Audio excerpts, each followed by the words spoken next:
I'll call to order the City of Joliet Council meeting for February 4th, 2020. The invocation will be given by Deacon Carl Hubner from Holy Family Catholic Church at 600 North Brook Forest Avenue in Shorewood, after which you will lead us in the pledge.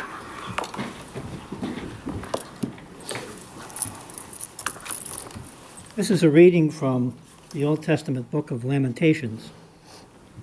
The favors of the Lord are not exhausted. His mercies are not spent.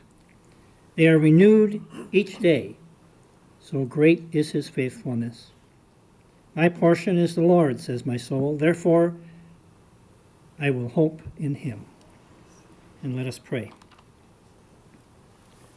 O God, who arranges all things according to a wonderful design, we pour out to you for our country our prayers, for our country, our state, and our city, that through the wisdom of its leaders and the integrity of its citizens, harmony and justice may be assured, and lasting prosperity come with peace.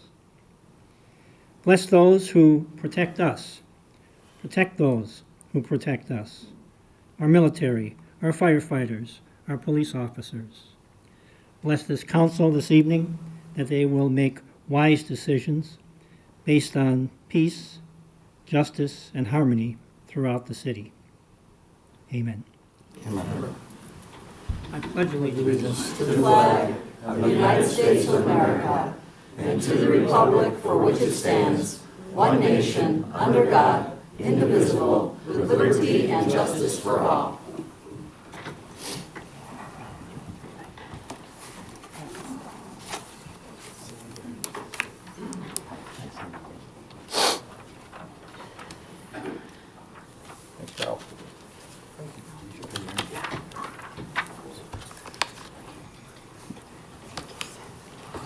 It's always good to see you. We'll begin with roll call. Mayor Odekirk. Here. Councilman Dickinson. Here. Councilwoman Gavin. Here. Councilman Hug. Here. Councilman Morris. Here. Councilman Mudrin. Here. Councilwoman Coleman. Here. Councilwoman Reardon. Here. Councilman Turk. Here. First on the agenda this evening is a presentation, Joliet Historic Preservation Committee, promoting our city's heritage, past, present, and future.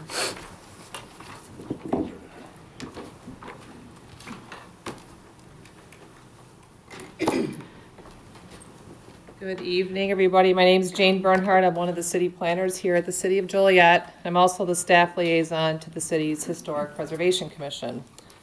Every year, the Historic Preservation Commission is required to file an annual report of its activities with the State Historic Preservation Office because the City of Joliet is a certified local government. A certified local government is a municipality with effective historic preservation programs that meet criteria established by the U.S. Secretary of the Interior and the state of Illinois. The Certified Local Government Program was established by the National Historic Preservation Act Amendment of 1980 to integrate local preservation programs into the existing federal-state preservation partnership. So tonight I'm going to briefly review the Commission's highlights from the 2019 year, and I'll be happy to answer any questions. So one of the benefits of the city being a certified local government is that it provides opportunities for grant funding. The city received a 2018 Certified Local Government grant for a conditions analysis and structural assessment of 6 priority structures at the old Joliet prison, which included the administration building, the east and west cell blocks, the chapel, the hospital, and the brick stack of the powerhouse. And the City Council reviewed and accepted the final report of this project at its May 21st, 2019 meeting. The city, the museum, and Prison Preservation Coalition are continuing to utilize the assessment's recommendations to prioritize work at the prison. In 2019, the city received a certified local government grant for a railroad exhibit in Union Depot Tower at the Joliet Gateway Center train station. The top left picture on the screen or on your monitors is the Union Depot Tower. This tower was constructed in 1914. And the purpose of Union Depot Tower was to ensure and coordinate the safe and timely movement of passenger and freight trains through this critical intersection of east-west and north-south rail travel. The city saved the tower as part of the construction of the Gateway Center train station, and in partnership with the Joliet Area Historical Museum and local volunteers, the city will launch an exhibit on Joliet's railroad history. The exhibit will make use of an existing city-owned resource which already houses the equipment that once controlled rail movement through this intersection. The middle picture shows the lock levers that are housed within the third floor of the tower. These levers controlled train movement through this intersection. And the third floor tower, if you haven't been up there already, offers unparalleled 360-degree views of modern freight and passenger rail movement through this intersection. This exhibit will support the city's growing heritage tourism industry by creating another destination for which visitors can extend their stay, and we expect this project to be completed by the end of 2020. One of the primary functions of the Historic Preservation Commission is to make recommendations to the City Council for the designation of local historic landmarks and historic districts. Landmark designation helps to protect what makes the city special and unique. The Commission this year reviewed and processed 5 nominations for local historic landmark designation in 2019. And of these 5 nominations, 3 properties were ultimately designated as local historic landmarks by the City Council. The first was 312 Richard Street last February, and 512 McDonough Street and 600 North Broadway Street in October. And I do have a fun fact that the house at 600 North Broadway Street was built for Simon Hauser, who was my great, great, great, great uncle. And he was great, right? He was great. One of the primary functions of the Historic Preservation Commission is to protect the architectural and historic character of our local landmarks and homes in local historic districts. Before the city's building department can issue a building permit for exterior work on a designated historic property, the work must first be reviewed and approved by the Historic Preservation Commission or its staff liaison, depending on the nature and extent of the project. If the commission or staff determines that the proposed work is compatible or appropriate, the city then issues a certificate of appropriateness, which then allows the property owner to apply for the building permit. And on your screen is a picture of the new garage that was put up at 708 Western Avenue. It's a landmarked house, also in a local historic district, and it went through our certificate of appropriateness process. And I think on behalf of the commission, we feel like it turned out quite well. Another function of the commission is to maintain a system for the survey and inventory of historic properties. In 2019, the city engaged a consultant to document the architectural style, building form, condition, and identifiable construction techniques, as well as the property history of homes in the St. John's neighborhood. Among other things, the survey will lay the foundation for a potential National Register Historic District for one or more areas in the neighborhood, and will assist with the future development of special thematic tours of the area. These tours will give visitors more reasons to stay longer in our city, as well as highlight our city's unique characteristics. We expect this project to be completed by September 2020. The commission again sponsored the city's annual Historic Preservation Awards program, and last year the city made 4 awards at the May 21st City Council meeting. 513 and 708 Western Avenue received an award for exterior preservation work that enhanced the historic character of the home and neighborhood. The Old Joliet Prison Burnt District artists received an award for their dedication in utilizing, preserving, and reinterpreting prison history. And the Old Joliet Prison Preservation Coalition received an award for their dedication in preserving, stabilizing, and promoting the Old Joliet Prison. The nomination deadline for the 2020 Annual Historic Preservation Awards is March 1st. As part of a campaign to promote the city's neighborhoods and the city's heritage, the commissioners and staff delivered presentations to neighborhood associations and other groups on the importance of retaining the character of one's home and on protecting the city's historic resources. And as a reminder, planning staff continues to offer technical assistance on how to maintain the character of one's home or business. So on behalf of the Historic Preservation Commission, I want to thank you for giving me the opportunity to present how we are seeking to promote the city through its historic assets. Our historic assets were built with materials and styles that are no longer replicated. Our diverse, distinctive, and historic buildings, structures, and neighborhoods play an important role in the city's overall efforts to maintain an interesting and vibrant city. And the preservation of our historic character will be a vital component of the upcoming comprehensive plan. And for the public watching tonight, I want to note that the commission does have information available on its webpage, and I can also be contacted directly. I also want to end this presentation by thanking our outgoing chair, Sarah Stovall, for her leadership over the last 2 years, as well as Candace Johnson, who put a lot of effort into the commission's 2019 landmark nominations. And finally, I look forward to working with Quinn Adamowski, who will be the incoming chair of the Historic Preservation Commission. And that's all I have. Thank you. Thank you, Jane. I do want to thank all the commission members. You're a volunteer group, and sometimes you get involved in controversial issues, but thank you for your service. You guys are doing a great job. Thank you. Thank you.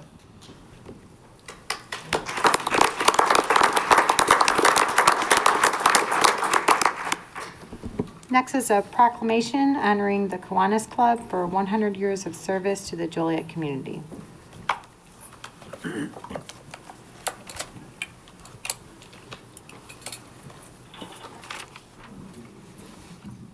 Okay, I believe we have Vince Portlock and Elmer Geisler, Kiwanians for a very, very long time. I won't say how many years. Okay, here we go.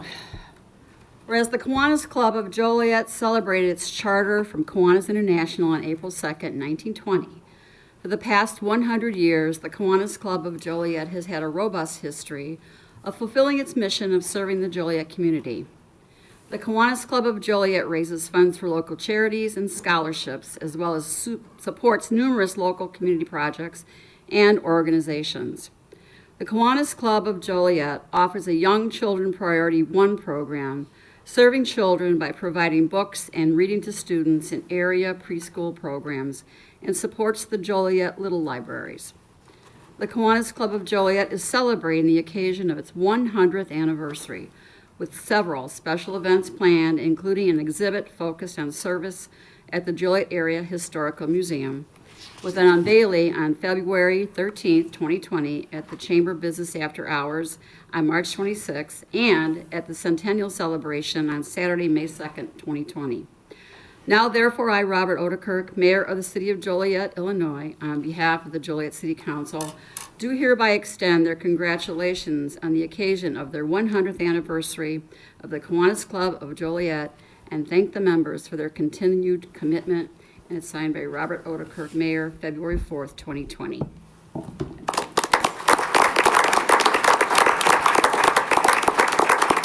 Thank you very much, Councilman Quillman. Mr. Mayor and council members, I'm going to talk fast, so I will try to be short, but I won't be brief. The gentleman standing next to me is Mr. Elmer Geisler. He's a distinguished member of the Joliet Kiwanis Club. But more importantly tonight, Elmer was the president of the club in 1970 when the Joliet City Council presented him with a resolution proclamation celebrating the 50th anniversary of the Joliet Kiwanis Club. We've kept that in our archives. We have that with us today. We thought that would be neat. We actually are going to be putting that on display at our museum exhibit that commences February 13th. That museum exhibit is a joint celebration of 100 years of the Joliet Kiwanis Club and 100 years of Zonta International. The Kiwanis Club has participated in Martin Luther King Day of Service. We provided financial support and volunteers for Wreaths Across America. We provided volunteer support for the Santa train that benefited CASA of Will County. We provide mentorship and leadership programs for our key clubs with Joliet Catholic Academy, Joliet Central, and Joliet West, as well as our builders clubs, which serves Hufford, Dirksen, and Elwood schools. We also provide programs including a summer picnic and a Christmas party to the 100 members of our Action Club, which is a Kiwanis club that is consisted of 100 members of individuals with special needs. We have also raised funds and we've provided financial support to UCP, Center for Disability Services, Will Grundy Medical Clinic, Easter Seals, and a number of other charities. Ladies and gentlemen, that's what we've done in the last 12 months, and I've missed a few things. And we're here today celebrating 100 years of continued and consistent service to the Joliet community. We're 74 members. We'd always like to be more. I would ask every one of you and everyone in attendance and everyone watching the video to consider membership. I know you're all busy. I see a lot of you at the events that we participate and sponsor. Saw Mr. Mayor and Councilman Hugg at the Martin Luther King Day of Service. Mr. Mudrin just gave a presentation a few weeks ago on Old Timers Baseball to the Kiwanis Club. The demands on our time are greater than ever, but I would say to you that the need for the Joliet Kiwanis Club is also greater than ever. You can get information about our club at our website, jolietkiwanis.org. You can also send email to jolietkiwanis@gmail.com. I would also encourage you, besides considering membership, I would also encourage you to talk to your new hires, your employees, your colleagues about joining the club. It is a great way to become part of the community. I know that's what I did 30 years ago. I came out here from Northwest Indiana, didn't know anybody. By joining the Kiwanis Club, it really made the Joliet area my home, and I haven't regretted a moment of it. And finally, I would just say we would encourage anyone to come join us in our membership. We are not only celebrating our 100 years of service, but we are also starting on our next 100 years. Thank you very much. Thank you.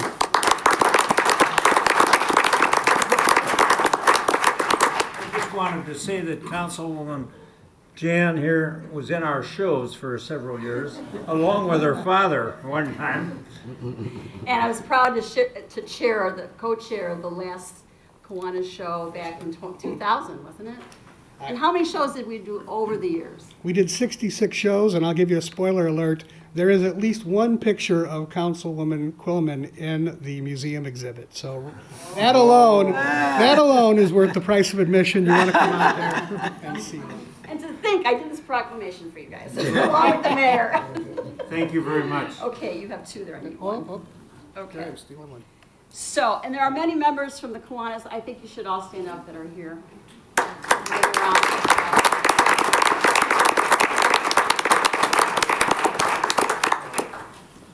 Okay, so this is a segue into the Zonta Club, who's also celebrating 100 years, and they're celebrating together on February 13th. Little information here. Marian DeForest, playwright and journalist, who along with 4 other women decided to start Zonta after not being allowed to join a men's service organization. Could you believe that today? Marian attended as a guest at a holiday party held by the Kiwanis Club of Buffalo, New York, exclusive to men executives, on December 16, 1918. This was the spark for the 5 women who formed their own club exclusively for executive women, thus the beginnings of Zonta. So today we have the 100th anniversary proclamation for the Zonta Club, and who's coming up to do this? Come on, ladies. Okay, we have Helen Ross and Catherine Adamowski, and I'm sorry I didn't get your name. Marilyn Macy. Marilyn Macy? McSteen, Marilyn McSteen. You come on over here. Get together, ladies, okay? All right.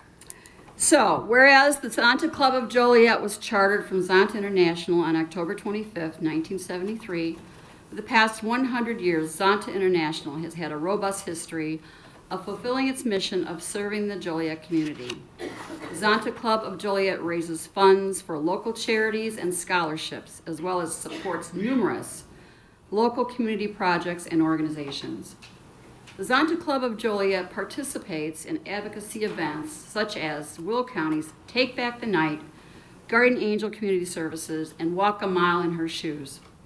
In addition to the Zonta Club of Joliet hosts services projects such as Reading to the Youth and our local Daybreak Shelter, volunteering at our local community hospice center, donating purses and hygiene supplies to the community's unsheltered women, singing in local nursing, I didn't know that, and living assisted communities, donating canned foods to local pantries, hosting craft and game nights at our local shelter for abused women and children, and volunteered their time at the local Northern Illinois Food Bank to pack food boxes for the hungry families and host free women and girls health expos.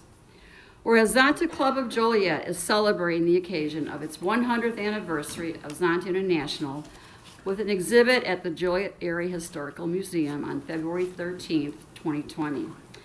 Now therefore I, Robert Odekirk, Mayor of the City of Joliet, Illinois, on behalf of the Joliet City Council, do hereby extend their congratulations on the occasion of their 100th anniversary of the Zonta International and thank the members of Zonta Club of Joliet for their continued commitment. Signed, Robert Odekirk, Mayor, City of Joliet, February 4th, 2020.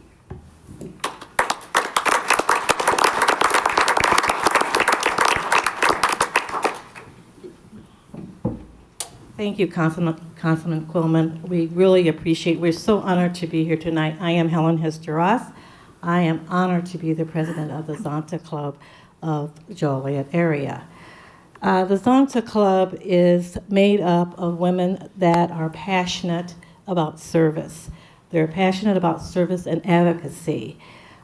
We are women that are passionate about the time that we give. They bring their talents and their treasure.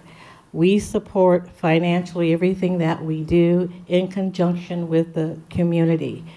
We not only provide a lot of service and we give to the community, but in addition, we like to have a lot of fun as well. We are so excited about February 13th because we're joining with the Kiwanis Club to celebrate their 100th anniversary on behalf of Zonta International. And guess what? You too can join the celebration. I just so happen to have an invitation for each and every one of you. So we are, I'd like for the ladies behind me to stand because the principal is only the principal or the president of something, but only can lead with wonderful people that are willing to serve the community as well. So I'm only as good as the people, as the women in our group. So you too have an opportunity to be a member of Zonta. We do accept men. And we would look forward to having, well, we might look forward to having a man in our group. That is something for the future, definitely for us to think about. But thank you so much. We're so happy that Councilman Quillman did this for us, and thank you to the City Council. This is, I'm going to introduce, where did they go? They're right there, right behind me. This is Marilyn McSteen. She is our first Vice President. This is Catherine Adamowski. She is our second Vice President. So as you can see, we will be here for a while. We're still youngsters compared to the Kiwanis Club. We're just about 50 years old. But we strive to do some of the things that they've done and their consistency and their longevity in this community. But so I want to see all your faces in the place on February 13th at the Joliet Area Historical Society. Thank you so much. Thank you.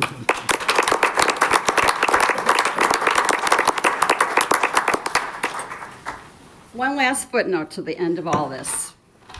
It's about Kiwanis. All people are welcome to participate in the Kiwanis movement of improving communities for children. Kiwanis membership was only open to women in 1987. There are now more than 51,000 women members, and 1 in 7 club presidents is a woman. We've come a long way, baby. Vince, to come back up. Yeah. Vince, could you please come back up to the mic? Yes, I know you had a lot to say, and you had a short period of time, and I can't see your notes from here, but you mentioned you made a lot of great connections with Kiwanians when you joined. Did you want to talk about the best connection you made? Huh? Oh, I think... I know it's in your notes. I didn't want you to go home without that. I avoided the temptation to make a joke, but I did actually meet my wife in Kiwanis. So, if you saw my installation joke, I haven't lived that one down yet. It's a good thing they opened it up to women, huh? You wouldn't be Thank you very much. Thanks, James. Next, we have Mayor Odekirk appointments. None this evening. Approval of the agenda. Is there a motion to approve the agenda as written with the following changes? Vote separately on Council Memo 55-20, which is the concurrence with Holston Management Corporation for selection of an architect for the redevelopment of the Riverwalk Homes apartment complex, which is located under consent agenda. Remove Council Memo 58-20, the transfer of a Class A liquor license for 1123 Clement Street, Mulner's Tap. And remove Council Memo 66-20, which is the request for authorization to award a contract for the Joliet Multimodal Regional Transportation Center Bid Package 1B Bus Station and Turnaround. So moved. Been motioned and seconded to approve. Councilman Dickinson. Aye. Councilwoman Gavin. Aye. Councilman Hug. Aye. Councilman Morris. Aye. Councilman Mudrin. Aye. Councilwoman Quillman. Aye. Councilwoman Reardon. Aye. Councilman Turk. Aye. Motion carried. Citizens to be heard on agenda items. Is there anyone present that would like to speak on an agenda item this evening?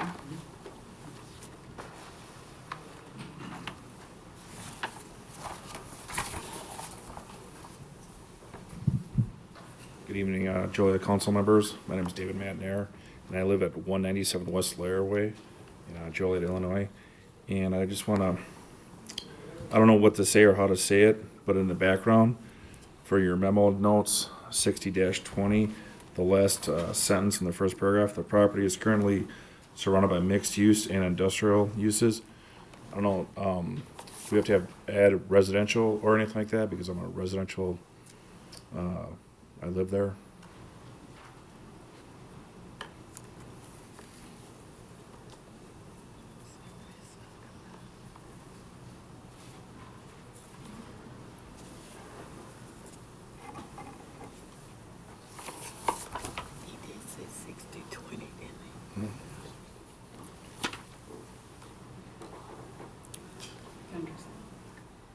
Were there other comments? Oh, I'm sorry. Yeah, and then under property 3, on that, is that, I'm assuming that's where, I would be considered property 3, or that, where I live?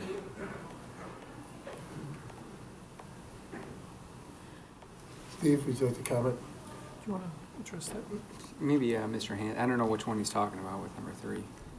I'm sorry, I don't know where you live. Oh, 197 West Lair Way. I live right next to Lair Way School. Mike, can you address it? Oh, thanks, Mike. Yeah, he is correct. This is his property. You know, what we have here tonight, of course, is the recapture ordinance, so that when my client, Pritzker Realty Group, or a subsequent client puts in the roadway, puts in the traffic signal, puts in the utilities, at that point in time, if not for you, you don't have to pay these fees. But Oh, if I wanted to clarify. you want to clarify, yeah, you're not going to have to pay these fees, but your subsequent buyer at some point, if it's developed, would have to pay his fair share of this, so it's not on you, though, so. Unless he, I mean, he would pay if he Well, developed. He develops, yeah, but he's got to develop, so it has nothing to do with, as a resident, you're not liable for these fees. That's what I thought, but I just wanted to Sure. clarify that, or have it clarified, or however it works. Thank you. Thank you. Is there anyone else that would like to speak on an agenda item? Moving on to council committee reports. First is the Economic Development Committee report. The Economic, Development Committee met on January 27th of this year, 2020, at 4 p.m. here in the Executive Conference Room. There was one item on the agenda. In attendance on the committee was myself, Councilman Morris, and Councilman Dickinson, as well as Derek Conley from staff. We went through a comprehensive and informative presentation yesterday about the item, which is a resolution for a development agreement and parking lot and parking structure license agreement with City Center Hospitality Incorporated for the project that would be Marriott, otherwise known as the Barrett Hardware Building. In short, We vetted it. It's over an $18 million project. It meets all requirements for the rebates and incentives that we offered them. It is being billed as the largest investment project in downtown since Harrah's built its campus. I'm not going to go any further into detail and remind anybody watching that if they'd like to see the presentation, they can certainly go to the city's website and look up yesterday's meeting and watch a full presentation. As a committee, we vetted it, we discussed it. The negotiations went well, and it was finalized with our recommendation unanimously to send it to everyone here at the council for approval, and that is our recommendation. Other than that, we had no other items that I recall. Great. So, Mayor, that would be my report. Thank you. Land Use and Legislative Committee report. Yes, the Land Use and Legislative Committee, myself, Councilman, excuse me, Dickerson and Councilwoman Quillman, we met Thursday, January the 30th here in the council chamber. Had a couple items on the agenda. The first one being the 10 South Richard Street structural assessment. And I know the council is kind of familiar with that. That's the house that I guess going on for about 20 years now, where the basement, well, not the basement, the garage sank and been rebuilt. The staff came to us for a recommendation on having some soil tests done and testing on the, I guess, the sewer line or the water line. The short of it is the committee have asked the full council to, with no recommendation from the committee to the full council, to hear the structural assessment request from the staff concerning 10 South Richards Street. I know it was some talk from myself to staff which had nothing to do with the owner of the property, but maybe try to get back into some type of negotiation with the owner of the property, which was also at the committee meeting. The other item on the agenda was stated as serving water in restaurants. Was no action taken on that, but through that, staff has recommended working with our local restaurants and in conserving the water either with equipment or letting customers request water at their table. So that's something that staff and the committee will be looking at in the future. Don, Jan, you want? Yeah, Terry, I'd like to comment on that. My words were taken out of context. I never asked for a ban. That was just a headline in the Herald newspaper. Basically, we looked at it and basically to get the conversation going regarding how we can all come together and serve water or conserve water. And I thought we could just start with the restaurants because there are plenty of municipalities right now that have restaurants that don't serve water, and they ask if you'd like some water. It's not that you can't have water, it's just it's a waste. If you start looking around when you go out to eat and look at all the water that's on the table and everything that's thrown out, most of it's gone untouched. And in the end, it would save not only water, but it would also save the restaurants money and servers, having to wash it, and it'd be a savings for the restaurants as well. But we wanted to get the conversation going, so we talked it over, and I talked it over with the mayor, and we decided to get that out and kick it back to the Environmental Commission. Yes. And let them come up with more ideas on how we can conserve water, because 10 years is right around the corner, and we really need to do something to save our water and just be conservative about it. And so just wanted to get that out there. I'm not putting a ban on water, okay? Thank you. If I can make a comment, Councilwoman, since you brought this to light, one of my restaurants that I frequent, they've stopped serving water. So kudos to you. Oh, thank you. Thank you. Voluntary, right? Not a ban. Right. It was voluntary. Next is the Public Safety Committee report. Okay, Public Safety met this afternoon in the executive chambers, and in attendance was, let's see, where's my list?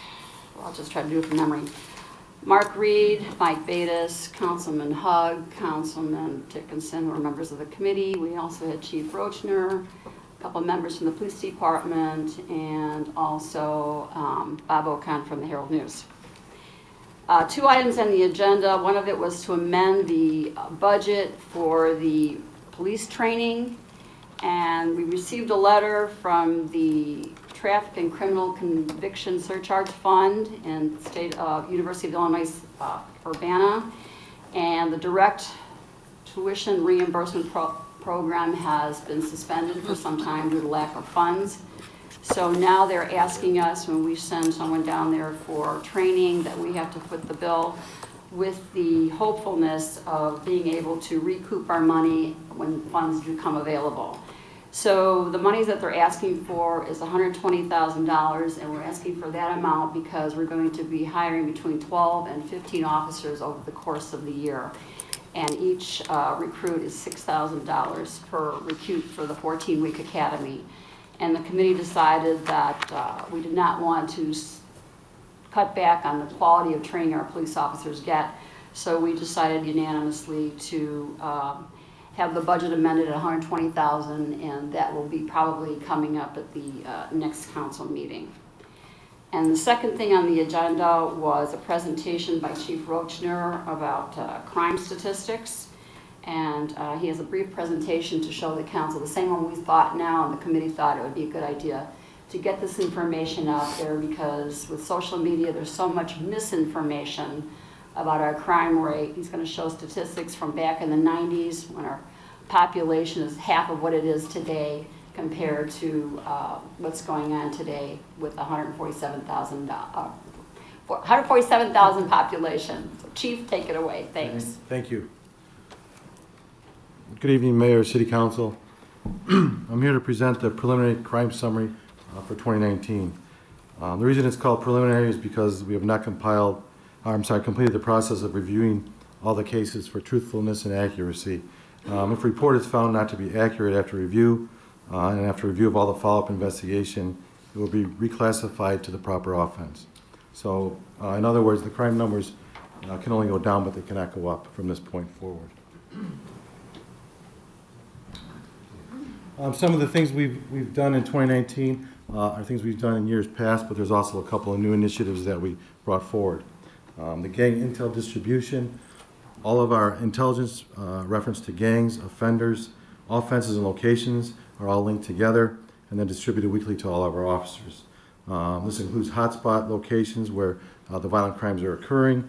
It also includes link analysis. In other words, we link crimes together, either done by same gang or same perpetrators, and then also persons of interest. A new initiative we created in 2019 was a burglary unit by refocusing some of our tactical officers on burglaries, robberies, home invasions, and weapons. We also use those officers to follow up on potential straw purchasers of weapons. That's when someone who has a valid FOID card purchases weapons and then gives them to someone who does not, usually a person who is a convicted felon or has some crimes in their past. We also have the in-house fingerprint analyst who helps our detectives solve crimes quicker by reducing the wait time for fingerprint analysis from months to minutes. He's very good at what he does. Next is property crime comparison. Burglaries decreased significantly, and that includes business and residential, is what we're talking about. Decreased by 43% from 449 in 2018 to 256 in 2019. This is an all-time low. The stats I have go back to 1975, and this is the lowest burglaries there have ever been since that time frame. This is great work done by our newly created burglary unit, along with our patrol officers and detectives working together to lower these numbers. If you look also at the property crime numbers, all property crimes, which include burglary, motor vehicle theft, and arson, the numbers for last year were 2,248. That is also the lowest number that we can find since 1975, or before 1975. What's interesting to note is our average property crime incidents per year in the 90s was 6,647, or 219 numbers. are down 66% versus the 1990s. Our average property crime incidents per year in the 2000s was 4,834. 2019 numbers are down 53% versus the 2000s. And our average property crime incidents most recent decade, or the past 10 years, was 3,651 a year. And 2019 numbers are down 38% versus the most recent decade. And then 2019 versus 2018, our property crime incidents are down 5.1%. And as I stated, they're the lowest since before 1975. Some of the things we've done is partner with local, state, and federal agencies. We have monthly multi-jurisdictional meetings to identify our high-risk offenders, to link our different shootings and other violent crimes together. We understand that our offenders are mobile and have ties to many different locations throughout our counties. So we meet on a monthly basis to see what crimes we can tie together. Our detectives are also constantly in contact with detectives and officers from all of our neighboring communities and talking about crimes and trying to help each other solve incidents that are occurring not only in our city but also in theirs. Another initiative that we started is NIBIN. It's a National Integrated Ballistic Information Network. So when you fire a handgun, it leaves a ballistic fingerprint on the shell casing, and the markings are unique to the weapon that fired it. So it's just like your fingerprints are unique, so are the markings left when it's shot by a certain weapon. The network is to ballistics what CODIS is to the DNA system. It's really a great system where all recovered guns, projectiles, casings are submitted to the system, and the wait time for processing firearms related evidence has been reduced to minutes. And also the neat thing is, if we have a shooting in the Central District, tomorrow, and then 2 months later we have a shooting on the east side, we would put the casings from both shootings into the system, and if they match up, at least if we have a suspect on one of the incidents, it's probably related to the other incident because it's the same gun that was used. A very neat thing that is helping us solve a lot of these shooting incidents. Other new collaborations, in 2019 I assigned an officer to the DEA task force to focus on the drug problems that we're having in our city. We have officers in our FBI, we have an officer in the FBI task force, we also have an officer assigned to the RCFL, which is the Regional Computer Forensics Lab. In 2019 we also had several collaborations with ATF, one of our great partners, in relation to all the weapons throughout the city of Joliet and how they're being used. NIBIN is also sponsored through ATF. Tri-County Auto Theft was also reestablished to full strength through grant money in 2019, and we're already seeing dividends paid off with the unit being back together. We also work very closely with the Will County State's Attorney's Office. They assign an assistant state's attorney to all our major crimes. If we have a homicide, they will send assistant state's attorney to the scene, and they will work with us right from the beginning of the incident to collaborate all the way through and to the end, and hopefully into trial. Violent crime comparisons. Aggravated assaults are down 7% and robberies were down 19%. All had substantial decreases from 2018 to 2019. And then of our high number of homicides, we did have 19 homicides in 2019. Approximately 27% of those involved domestic situations. And that's 5 of our homicides were domestic related. And looking at our homicides, 12 of them were also gang related. Those are the most difficult to solve. But we do have suspects in each and every one of those homicides. We just need a little help from the public. As I've always been saying, please call us with any information you might have on one of those. But if you look at our total violent crime numbers, that includes homicide, aggravated battery, aggravated assault, criminal sexual assault, and robbery. The number is at 475. That's the second lowest number since before 1975, with 2015 being the lowest at 272. So another, showing the great work that our officers are doing out there on a daily basis to keep these numbers down. All right, our violent incidents. So the average verified violent incidents per year in the 1990s was 852 per year. A thing to remember is back in 1992, we had 76,000 people in Joliet, and now we have 147,000. So in the 1990s, the average was 152 a year. 2019 numbers are down 44% versus the 1990 numbers. Our average verified violent incidents per year in the 2000s was 633. Our 2019 numbers are down 25% versus the 2000s. And then our average verified violent incidents per year in the past decade or 10 years was 503 a year. Our 2019 numbers are down 6% versus the past decade. And then 2019 versus 2018, our violent incidents are currently down 3%.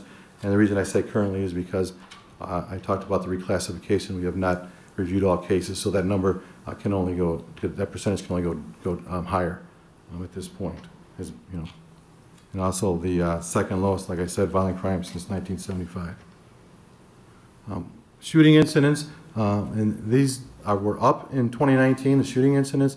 If you look at the slide, the homicide, aggravated battery, ag discharge, and reckless discharge, those are real numbers of the shooting incidents that we had. Those are situations where we had a victim, where we had shell casings, where we had some proof that the incident actually occurred. And from 2018, it was 234 incidents.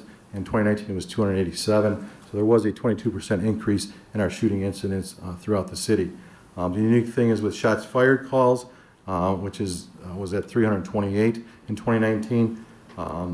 That's 53.3% of all shooting incidents. Those calls in 2019 had no victim, no evidence, and nothing to verify that shots were actually fired. But when someone calls in and says they heard shots fired, we code it as such. So those are numbers that are unverified numbers, but we do count them. So that's 53.3% of those are unsubstantiated. This also shows the outstanding work our officers have been doing. Gun seized in 2019, we seized 319 guns.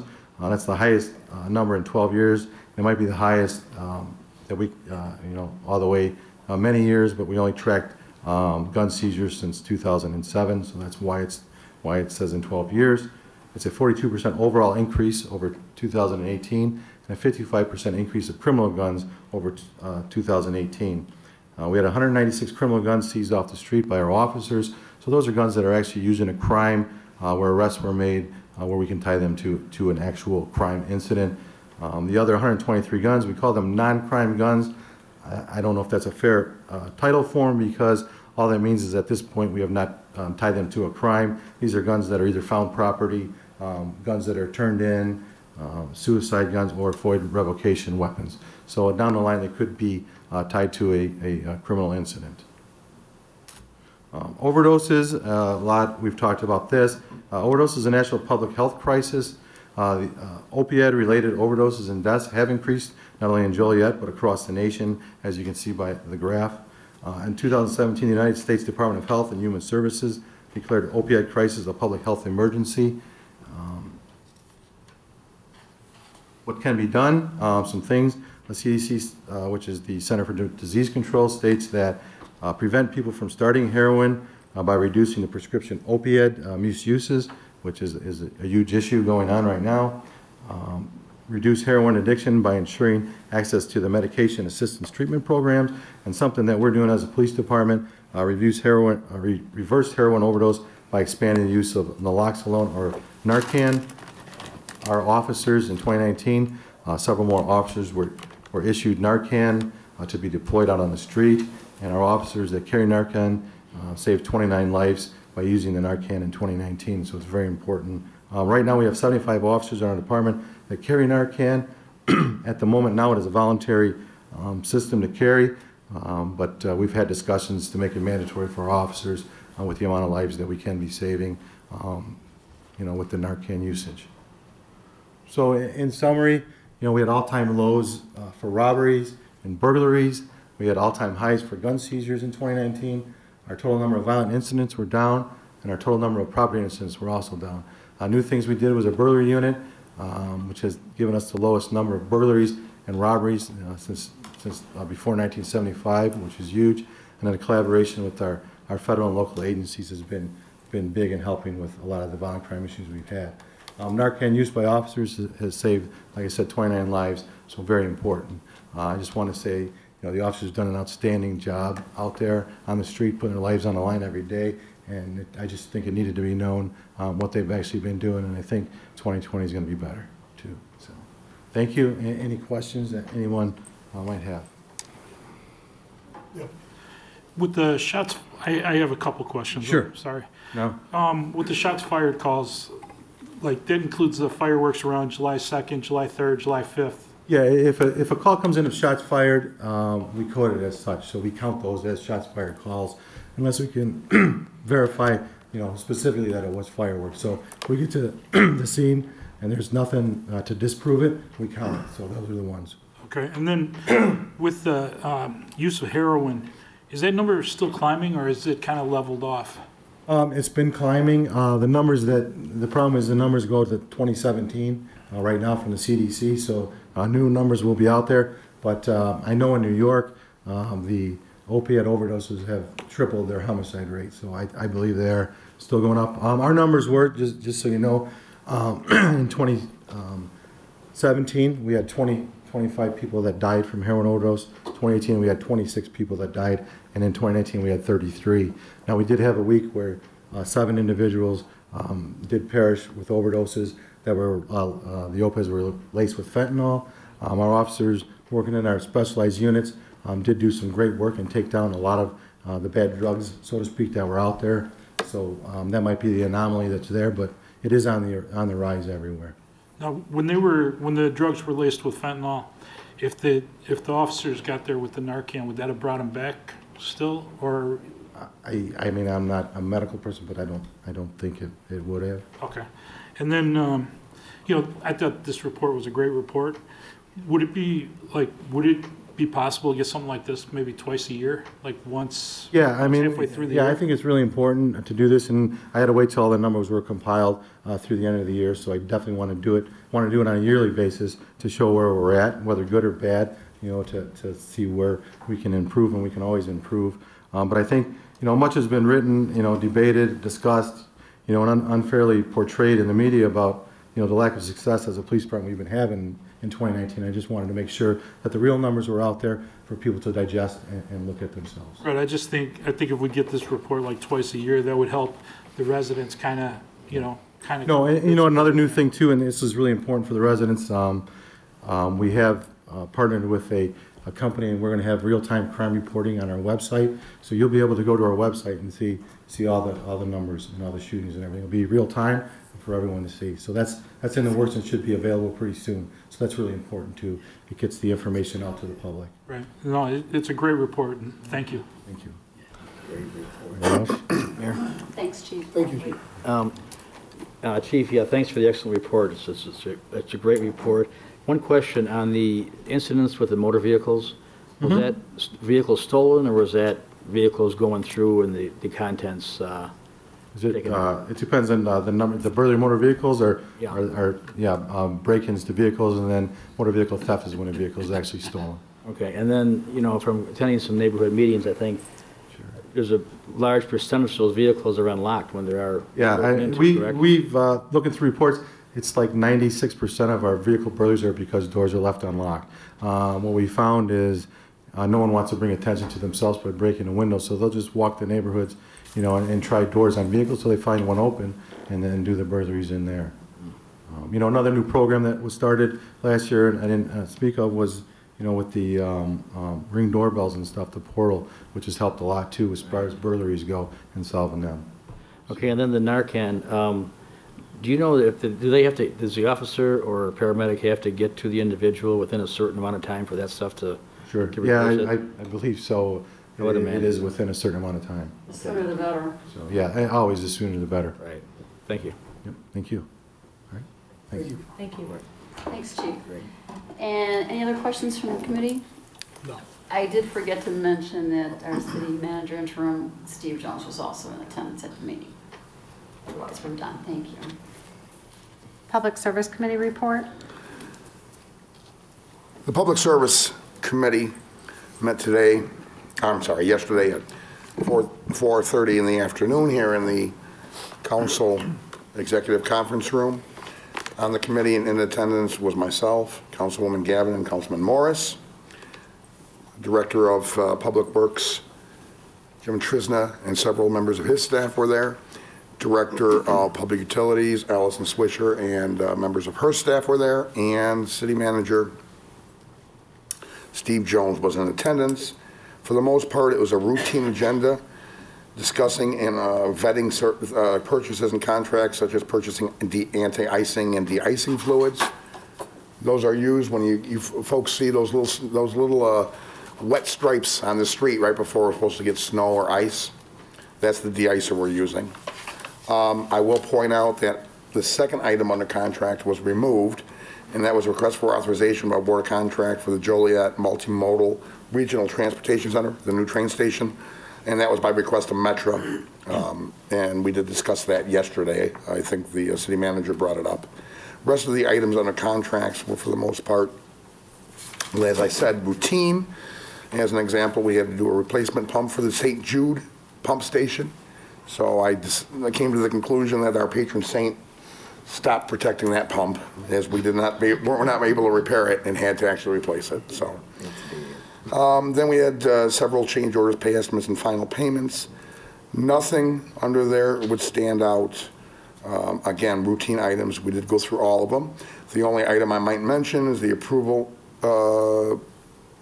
the approval for change order number 12 for Knight EA for the engineering firm, or architectural and engineering firm for the Joliet Multimodal. Yes, we did remove the item earlier in the meeting from the contracts. The only reason we approve that is so that they're ready to go once Metra, works out the kinks and what they need to work out on the contract. So we went ahead and suggested that we would approve that, and they would be in waiting to see what we do with the rest of the contract. Other than that, I don't think that I've missed anything. It was pretty routine, huh? Yeah. We went through all the items, and all the items, except for the item that was removed, were unanimously approved for recommendation to the full council for the council's approval tonight. Is there anything you folks would like to add, Betty or Terry?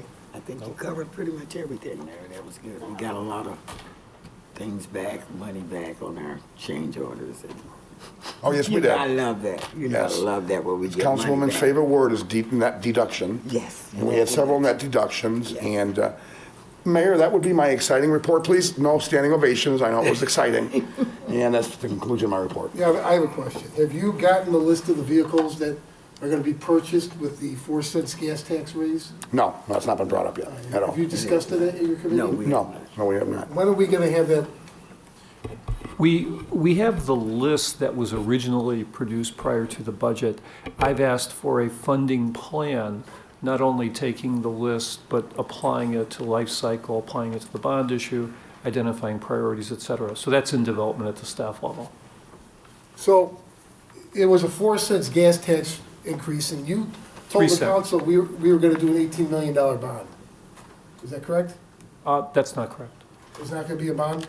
$4 million bond. Okay. Is the bond is that in works? We have to have a funding plan before we get to a bond. Keep in mind that the dollars aren't collected until February 1st, and obviously there's a delay. There will be revenues collected on a monthly basis, which could be utilized or programmed for some of the purchases, but obviously the bulk of it comes from the $4 million bond issue. The goal is to not have a bond until after July 1st, because then that particular debt service isn't due, the first payment won't be due until 2021. So when are you again, going to start buying vehicles then? when we get a funding plan, and we'll bring that forward to council. Okay. Now, the tax increase that 5 members voted for, are you separating that money from the general fund to pay off this bond? The goal is to take the 3 cent addition and put that into a separate vehicle replacement fund. So in effect, those revenues would always be segregated from general fund, make the purchases out of that, make future debt service payments out of that. And then we also get things like insurance reimbursements. Let's say a vehicle is totaled, typically we get a check, put that money in there. So anything that's vehicle related, to isolate it so that there's a clear accountability and transparency with regard to how we're spending that money. All right, and then Councilman, I think your committee should be leading the charge on this. I think any recommendations should be made to his committee so they can vet it. Because obviously this is taxpayer dollars. It's not up to staff to spend it. It's up to the city Oh, council. absolutely. So, Well, I'm assuming Mr. Druzak is working on this? We have Public Works and Finance working together on it. who's working on it? The Public Works staff. Okay, As so lo- they're along with- preparing the list? Yes, we need, we're going to get input yet from police. Well, why don't you have them at your next meeting next month, so they can give their presentation then? Well, I would say, why don't we wait until we actually have a funding plan as opposed to seeing the same list we've seen before without a plan? Well, I thought the plan again was the bond. Well, I mean, that's the ultimate plan, but the point is what vehicles are going to be purchased? What's the order of purchase? Exactly, and that's what that committee needs to decide. Right. And we need to have the staff put together a plan before we bring anything to the Well, you're committee. gonna float a $4 million bond in July, correct? Sometime Instead of after, 18%. Okay, sometime after so you're July gonna have $4 1st. million to buy vehicles, correct? Actually, the 4 million for the bond, in addition to the 1.6 or so that will be collected, Right, so. that won't require so debt you- service. So you need to, We need to have a plan, which is in effect what I'm saying we will do prior to bringing anything to council. and I guess I'm a little confused. The plan is what? On what vehicles you're going to buy? What vehicles? Or on we- how you're going to pay for it? Both, along with the timing.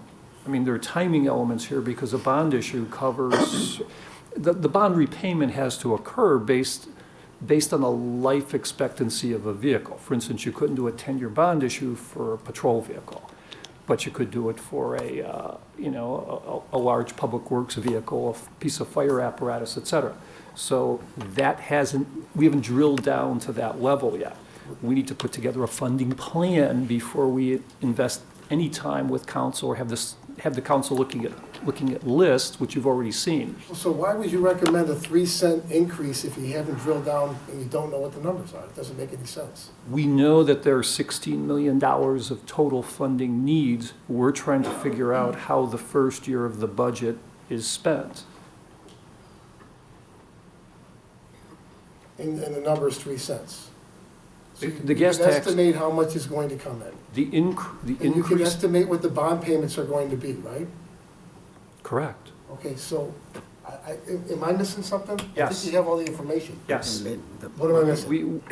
Again, Mr. Mayor, we know there's funding, we know there are needs, we know that there's some intricacies in terms of what can be purchased with bonds.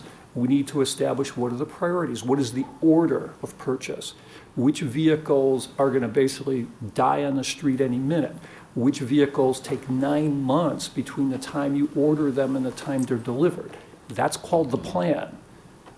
In effect, we're not going to waste the council's time by just giving you a list without saying this is how we want to approach the first year of our, So you're telling me that these department heads don't know which vehicles are in dire condition? It needs to be investigated now or studied? I don't understand that. I think, and Jim, I've talked to you and Mike Ulitz about this for a couple of years. I think you guys identified the number of snow plows. You had them ranked as to how bad a condition they were in, or as to the newer ones. And I think you know how long it takes to get a snow plow. So I don't know if you're trying to recreate the wheel here, but I think that information exists already. Am I wrong, Jim? No, we have, like I said, we have a list of vehicles. Mr. Jones wants us to have a plan of, the whole, what's the priority right now. We've got a pretty good priority with Public Works, City Hall, community development vehicles. We need to incorporate police and fire into it. We've got a pretty good short-term list what we'd like to do with this first batch of money. Well, Chief Pulaski, again, you know now the ambulances have been an issue, many of them. Are you saying that you guys don't know or aren't ready to purchase new ambulances? You need to study this somehow? No, I think as a committee, what we've established is the amount of dollars we'll have available to us first year will not cover what we need. Just on the fire service alone, we're going to need over $6 million to replace what we need right now. Right. So So identify. prioritize the vehicles that we need the most. Right, so you have a pool of money, prioritize what you need, and let's start moving on it. Well, right, that's called a plan. Mayor, and I think. Well, you don't have one. You shouldn't have recommended increasing taxes without a plan. That's what it boils down to. No, Mr. You Mayor. can be a smart aleck and tell me what a plan is. You don't have one. That's the problem. Mr. Mayor, if we had You six. recommended it, the Mr. city Mayor. council passed it, and now we're sitting here with new money coming in, apparently with no plan. Mr. Mayor, if we had $16 million we expected in 2020, we could just go right off the list. The point is, there's $16 million of needs, And we know at most we'll have about $5.6 million. The point is, Steve, where are there's the always priorities? needs. There have always been needs. This is nothing new. What's new is you recommended a 3 cent per gallon tax increase, and now telling me, well, we don't have a plan. We're working on a plan. We're working on the Yes. To clarify, there was both for the vehicles, for the fleet, as well as for other assets owned by the city several years ago. I think it was 2.5, 3 years ago. There was a very exhaustive list and ranking from immediate, critical, know from this. 5 years, from 10 years, so that does exist. The plan's It was there. brought properly to our committee, and we looked at it. Now, that was in the middle of the 4-year period where we bought $8.5 million of new vehicles. Right. Without raising taxes. So I did hear someone say, and it's not our committee, folks, a couple of the staff members referred to it's in committee now. What kind of committee are you having right now? No, we have an internal, we have the department heads who have vehicles within their departments, and we have the finance department who will basically look at this, determine how the life cycle of a vehicle fits into a bond issue, and then we look at determining what will the priority order be of the purchases. And at that point, we'd be, we have to bring this back to committee to basically start the purchasing process. This isn't a question where, hey, there's cash in the budget, everyone can go out and start spending money. So who's heading the committee? I have been part of it. I've utilized the department heads in finance and public works to put together the plan along with Mr. Druzik, Mr. Ulitz, there to get that plan back to me. We also have some things that aren't specifically related to the purchase of the vehicles, but deal with some fleet management, internal processes. How do we better track asset management? How do we basically ensure that the money we're getting, knowing there's scarce resources, is spent as wisely as possible? Well, I believe it's a job for your committee. I think the city council should be making these decisions. So it seems like there's like a backroom committee, and then you're going to present something the council's just supposed to approve Well, it. Mr. Mayor, as the interim city manager, the role of putting together proposals to bring to council falls within my purview. I am perfectly happy and willing to do that at the appropriate time when we have enough information to make logical recommendations to you. So you're not going to include council members? That's what you just told me. It's going to go to committee. Sure. But I'm talking about our internal discussion. This would be the equivalent of, having every single water and sewer need in the city on a list and saying, okay, now the city council should pick these the next project.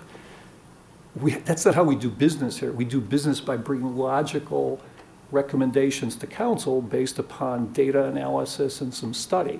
We're trying to give you the best information possible as opposed to working off a list which contains the information, but it has to be properly provided for priority purposes. Well, we'll move on. We have a whole agenda, Steve. Thank you. There's no reason why the city council and that committee can't participate in this process. That's what I'm saying. I don't know what you're doing behind closed doors or why a finished product is all the council can see. The committee exists to do this work. And again, I don't think you're shying away from anyone in the committee. This is your No, job. we handle it for the 4 years that we purchased $8.5 million. Right.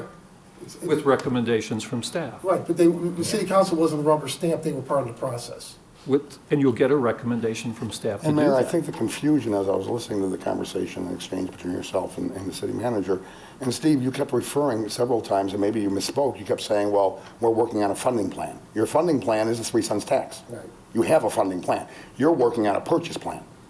It's a combination of both because we'll have monthly revenues along with bond revenues. So in effect, any vehicle is going to have to be determined as to which pot of money it's going to be purchased from. That's part of the funding plan. Well, This is not a simple issue. This is a complicated issue. And if there's a question of getting something on an agenda for approval in terms of buying 16 vehicles this week, we certainly would have done that. Well, anything's only as complicated as the players make it. Our committee's been very successful the last 4 or 5 years. Right. So we'll see what happens. I will say this, it's funny you should bring this up.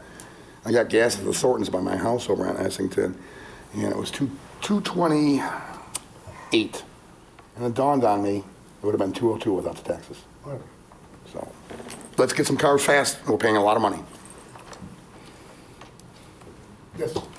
Next item on the agenda is the ad hoc city manager search committee report. There is no report because this committee has not been meeting. However, full council has been meeting in closed session discussing the city manager search. Well, I think we could get an update unless the council's not comfortable with it.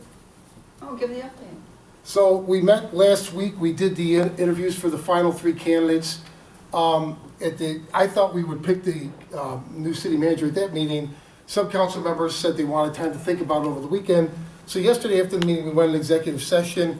The list has been narrowed to 2 candidates. Unfortunately, we still did not deliberate or pick a city manager. 5 members of the city council have now ordered a personality test for the final 2 candidates. So Kathy, did we get a cost for this today? I know there were some numbers thrown around yesterday. Costs For the personality test for the 2? for the overviews will be approximately $800. Each or combined? Okay. So, and what's the time frame that the 2 candidates are going to take these tests? They'll be presented with the tests within the next week. Okay, so we don't think we need to call a special meeting. We have a council meeting in 2 weeks. We should be prepared to vote then? We should be. Okay, thank you. Anyone want to add anything? A question, Mayor. Yes. We're adding a new requirement that the 2 finalists, there was 25 applicants, 5 that were vetted, right? Yes. That we're adding a requirement that wasn't there when we posted the job. Isn't that kind of unfair to all the other candidates that have been passed over? Who knows if they're doing this test, who knows if the results would have come back with other candidates saying, wow, this guy's really a fit, versus the 2 that they're looking at now. Is it even legal to change the posting this late in the game? Well, I'm not sure, and Councilwoman Reardon, you can chime in, it was your recommendation. I'm not sure that there's a measurable, something that could be quantified as to what the measuring score would be. It's just going to give us an analysis of these guys' personalities. Excuse me. Is that correct? They're not graded. There is no A, B, C, D, or pass or fail. It's a calculated statement of questions that have been asked and answered to give a finding of someone's personality, personality or things that they would react to in a certain way. So there really is no grade per se. Well, Mayor, my concern is, obviously, they weren't told about this in the legal public posting that we put out and got 25. So both of them may say at this point, there's different types of people out there. Some people believe in these types of tests, other people believe they're complete malarkey, okay? And somewhere in between. So if both candidates may very well say no, obviously, I don't know what you do then. Because it wasn't a requirement when we posted it. And now it's being put in there as, to get the job, you got to take this test. Maybe 1 or 2 of them say, I'm in the malarkey category. I don't believe in these tests. I think they're invasive. Shouldn't this have been thought of way, way before so that everybody who applied would have gotten, I guess, the same opportunity? I wish it had been thought of prior to this. I find that both of the 2 candidates left that were my choices seemed very qualified and had a lot of extensive experience in government. And I just wanted to dig a little deeper. I brought it to closed session yesterday as a recommendation because I'd just like to see where these tests come in as far as digging deeper into their character, into their work ethic, into different parts of their personality that don't all come out in these interviews. And I think it is important for us to make the right decision. And I'm not going to stick to a tight timeline. It's more important that we get it right. So I don't think us digging a little deeper into the inner workings of these individuals is a bad thing. That's why I brought it, and I still think it's a good thing to do. I think because it was not mandated before there, if somebody doesn't want to take it, obviously they don't have to take it, and we'll deal with it accordingly when we find out who does take it or doesn't take it. Right, so if somebody, you're absolutely, Pat, if we had done this up front, maybe half the people wouldn't apply if they don't particularly like these tests or believe in them, and we wouldn't have wasted 8 months. Possibly. Mayor? Yes. Did we get the final cost of what these tests are going to cost? She just said she's 800. 800 a piece? Oh, because last night there was a $2,000. Yeah, it was arranged last night. Okay. So is this the $800 bargain test, or is this the big, lesser than the $2,000 test? Because there was many out there. It's not a bargain, it's the price of the test that was discussed last night.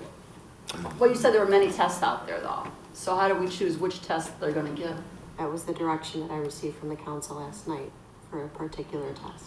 For the personality test? Is that correct? For the particular test that was recommended by the council, yes. Which test is that, Kathy? It's a matter of public record. I mean, we're not dealing in anybody's, personnel.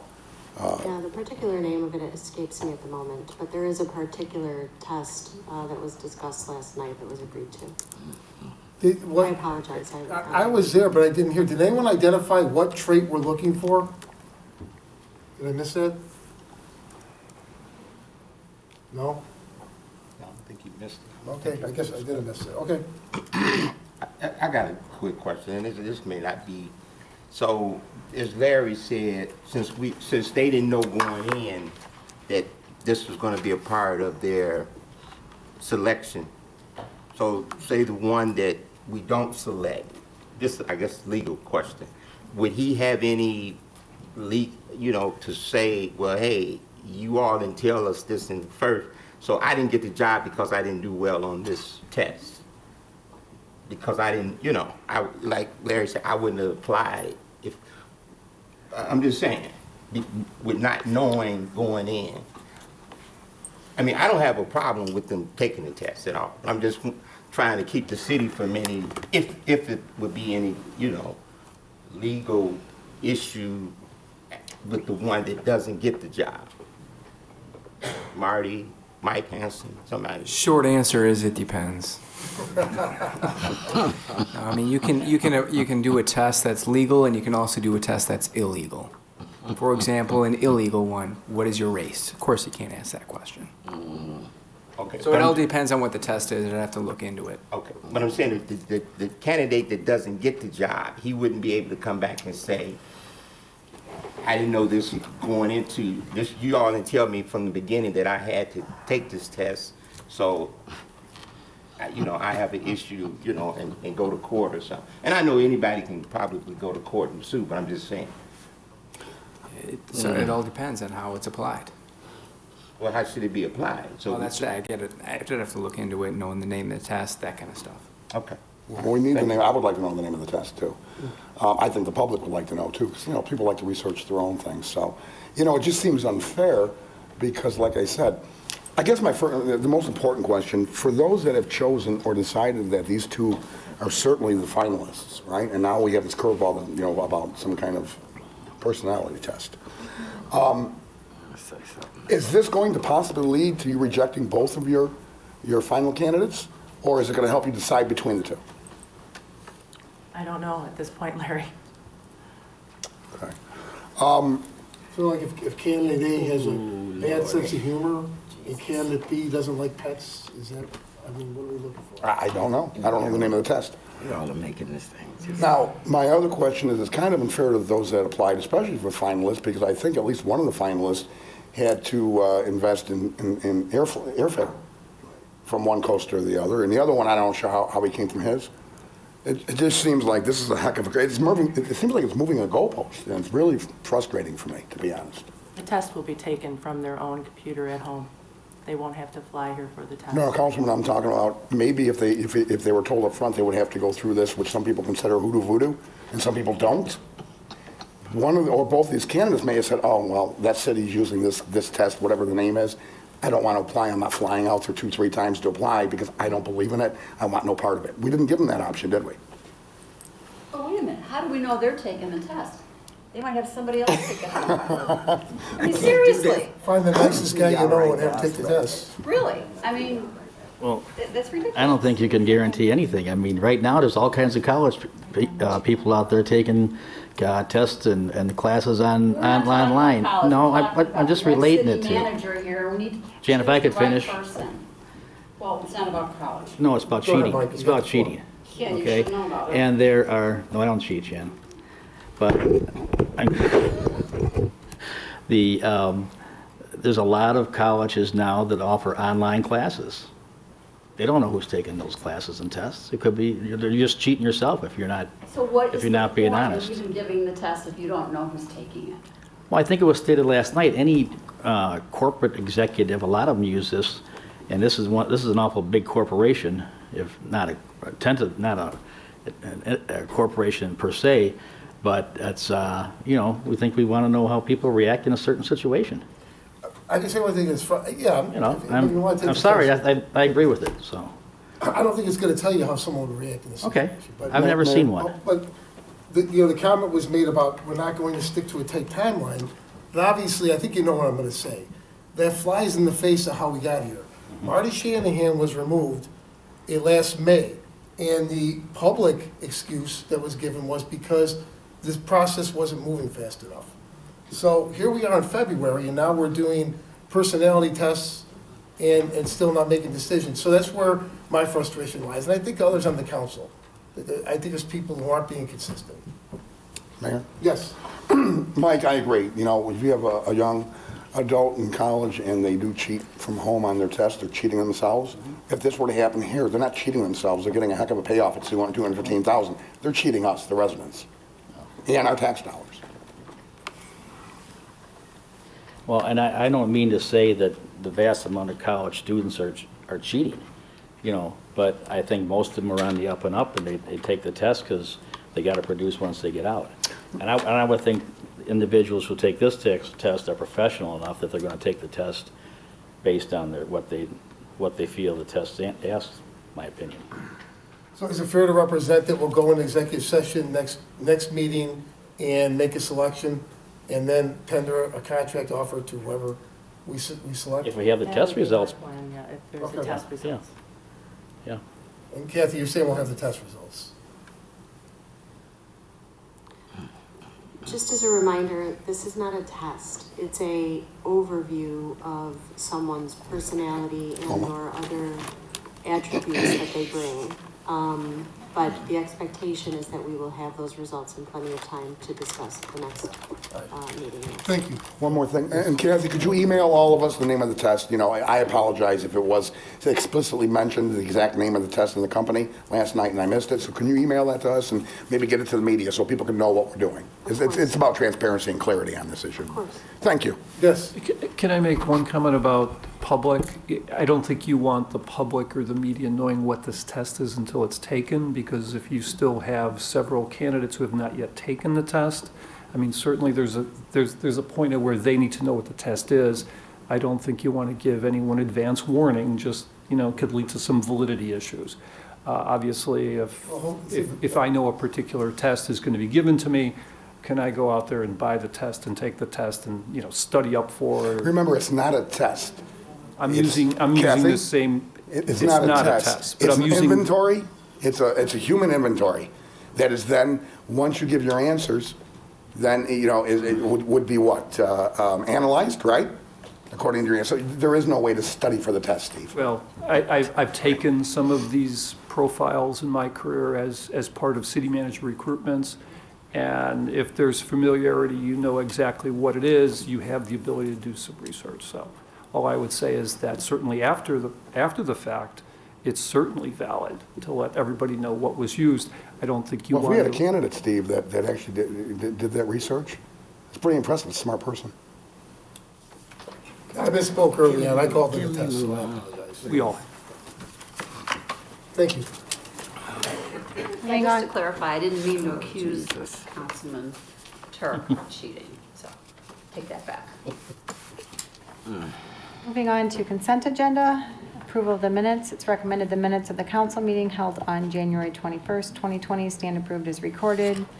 Council memo 52-20, position vacancies. It's recommended the city manager be authorized to fill 2 fire captain positions, 2 summer interns in the public utilities engineering department, up to 4 summer laborers in the public utilities plant operations department, 1 historic preservation summer intern in community development planning division, 1 summer intern in community development planning department, up to 14 summer laborers in the public works roadways department, up to two urban forestry interns in the public works roadways department, and any subsequent vacancies which may occur with these positions.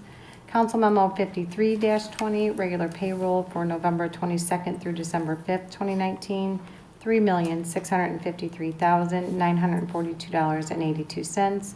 Council Memo 54-20, regular payroll for December 6th through December 19th, 2019, $3,477,357.30. It's recommended said regular payrolls be approved. Is there a motion to approve said consent agenda items? So moved. Second. Been motioned and seconded to approve. Councilwoman Gavin? Aye. Councilman Hug? Aye. Councilman Morris? Aye. Councilman Mudrin? Aye. Councilwoman Coleman? Aye. Councilwoman Reardon? Aye. Councilman Turk? Aye. Councilman Dickinson? Aye. Council Memo 55-20, concurrence with Holston Management Corporation for selection of an architect for the redevelopment of the Riverwalk Homes apartment complex. It's recommended the mayor and council concur in the selection of HED as the architect for the redevelopment of Riverwalk Homes. Is there a motion to approve? So moved. Second. Been motioned and seconded to approve. Councilman Hug? Present, offering no vote. Councilman Morris? Aye. Councilman Mudrin? Aye. Councilwoman Coleman? Aye. Councilwoman Reardon? Aye. Councilman Turk? Aye. Councilman Dickinson? Aye. Councilwoman Gavin? Aye. Motion carried. Krista, Yes. not a no vote. Present, offering not a vote. Yeah, thank you. Clarification. Noted. Under licenses and permit applications, Council Memo 57-20, issuance of a Class B liquor license, 2620 Cities Edge Drive, Game Changers. It's recommended Game Changers be issued a Class B liquor license at 2620 Cities Edge Drive. So moved. Second. It's been motioned and seconded to approve. Councilman Morris? Aye. Councilman Mudrin? Aye. Councilwoman Coleman? Aye. Councilwoman Reardon? Aye. Councilman Turk? Aye. Councilman Dickinson? Aye. Councilwoman Gavin? Aye. Councilman Hug? Good luck. Aye. Motion carried. Council Memo 58-20 was previously removed from the agenda. Under ordinances, Council Memo 60-20, an ordinance approving the recapture agreement for Marcella Avenue improvements, installation of a traffic signal, and construction of public water and sewer mains, Marcella Avenue and Laraway Road improvements. It's recommended said ordinance be adopted. So moved. Second. It's been motioned and seconded to approve. Councilman Mudrin? Aye. Councilwoman Coleman? Aye. Councilwoman Reardon? Aye. Councilman Turk? Aye. Councilman Dickinson? Aye. Councilwoman Gavin? Aye. Councilman Hug? Mayor? Yes. One clarification. The gentleman, did he leave? Yes, he did. He stepped Okay, but He's by the door. for my own clarification, because he's residential, he won't have to partake, or participate in paying the fees. I did hear somebody say that if he sells it, the next person may. Is the next person, if they keep it residential, still clear of the fees? Is it Right, only if they it's- develop? Right, it's for development. So in effect, if there was some sort of a industrial or commercial project, then this would kick in. If I buy the place, If live the in it gentleman as a sells house. it to you to live in, Exactly, there's no, no fees to the next Correct. purchaser, only somebody who develops it Correct. beyond residential? right. Okay, thank you. Aye? Councilman Morris? Aye. Motion carried. Under resolutions, Council Memo 62-20, a resolution accepting and placing on file the Joliet Historic Preservation Commission Annual Report for 2019. It's recommended said resolution be adopted. So moved. Second. Been motioned and seconded to approve. Councilwoman Coleman? Aye. Councilwoman Reardon? Aye. Councilman Turk? Aye. Councilman Dickinson? Aye. Councilwoman Gavin? Aye. Councilman Hug? Aye? Councilman Morris? Aye. Councilman Mudrin? Aye. Motion carried. Council Memo 63-20, a resolution authorizing execution of an intergovernmental agreement between the County of Will and the City of Joliet for plumbing requirements associated with the Fairmount Water Meter Replacement Program. It's recommended said resolution be adopted. So moved. Second. It's been motioned and seconded to approve. Councilwoman Reardon? Aye. Councilman Turk? Aye. Councilman Dickinson? Aye. Councilwoman Gavin? Aye. Councilman Hug? Aye? Councilman Morris? Aye. Councilman Mudrin? Aye. Councilwoman Quillman? Aye. Motion carried. Council Memo 64-20, a resolution for a development agreement and parking lot and parking structure license agreement with City Center Hospitality Incorporated. It's recommended said resolution be adopted. So moved. Second. It's been motioned and seconded to approve. Councilman Turk. Aye. Councilman Dickinson. Aye. Councilwoman Gavin. Aye. Councilman Hug. Aye. Councilman Morris. Aye. Councilman Mudrin. Aye. Councilwoman Quillman. Aye. Councilwoman Reardon. Aye. Motion carried. Under award of contracts, Council Memo 66-20 was previously removed from the agenda. Council Memo 67-20, purchase anti-icing, de-icing fluids for the 2020 and 2021 snow removal seasons. Council Memo 68-20, approve a professional services agreement for Department of Public Utilities Safety Consulting Services 2020. Council Memo 69-20, purchase water metering equipment. Council Memo 70-20, award a contract for the Well 29D Rehabilitation Project. Council Memo 71-20, purchase a replacement pump for the St. Jude Pump Station. And Council Memo 72-20, approve a 3-year extension to the professional services contract for unarmed security services for the Joliet Gateway Transportation Center train station. It's recommended Council Memos 67-20 through 72-20 be approved. So moved. Second. It's been motioned and seconded to approve. Councilman Dickinson. Aye. Councilwoman Gavin. Aye. Councilman Hug. Aye. Councilman Morris. Aye. Councilman Mudrin. Aye. Councilwoman Quillman. Aye. Councilwoman Reardon. Aye. Councilman Turk. Aye. Motion carried. Under amendments, change orders, and payments, Council Memo 74-20, approved change order number 12 for Knight Engineering, Professional Architectural and Engineering Services contract for the Joliet Multimodal Regional Transportation Center. Council Memo 75-20, approved change order number 3 and payment request number 3 and final for the Rowell Avenue West Half Roadways Improvements 2017. Council Memo 76-20, approved change order number 8 for the Combined Sewer Overflow Long-Term Control Plan Phase 3 Wet Weather Treatment Facility Project.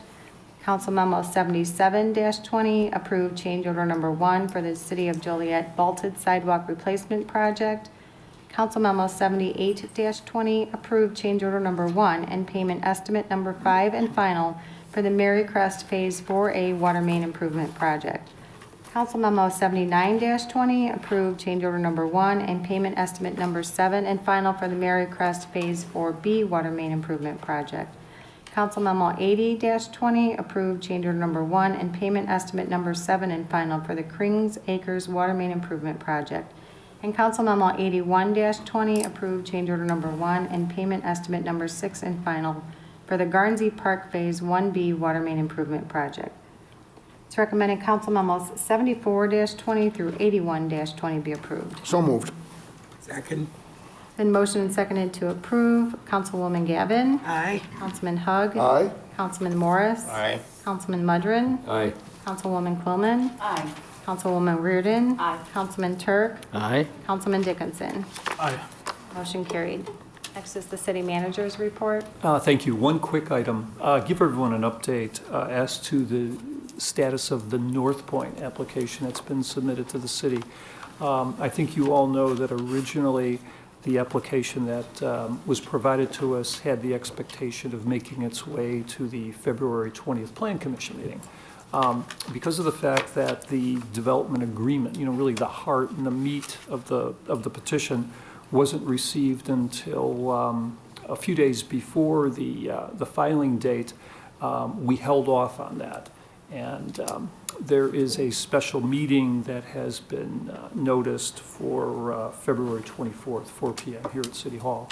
So, about a week of difference, but it's allowed the staff to really look at this development and go through the complexity of it, to be in a position where we could answer the questions Plan Commission would have, and certainly as it works its way to City Council that you would have. I got to really hand it to the staff. I mean, this is outrageously complicated. This development plan has been put together over the last couple of years in another community, obviously, and we haven't had a lot of time to review it. but because this staff knows how to handle complex projects, knows how to handle big projects, and knows how to handle it in a decent timeframe, we've been able to have the confidence by that February 24th meeting. We'll certainly have the answers to questions that our plan commission will have. So a little bit of a delay, but certainly still coming forward for city council review. And that's all I have. Steve, question. Yes. It was mentioned back, I think in November or December, when North Point was here, about offering tours to the council before anyone has to vote on this, to go down to Kansas City and see for themselves. Is there, I know there's some, an inquiry made. Is there any specific follow-up as to when that would occur?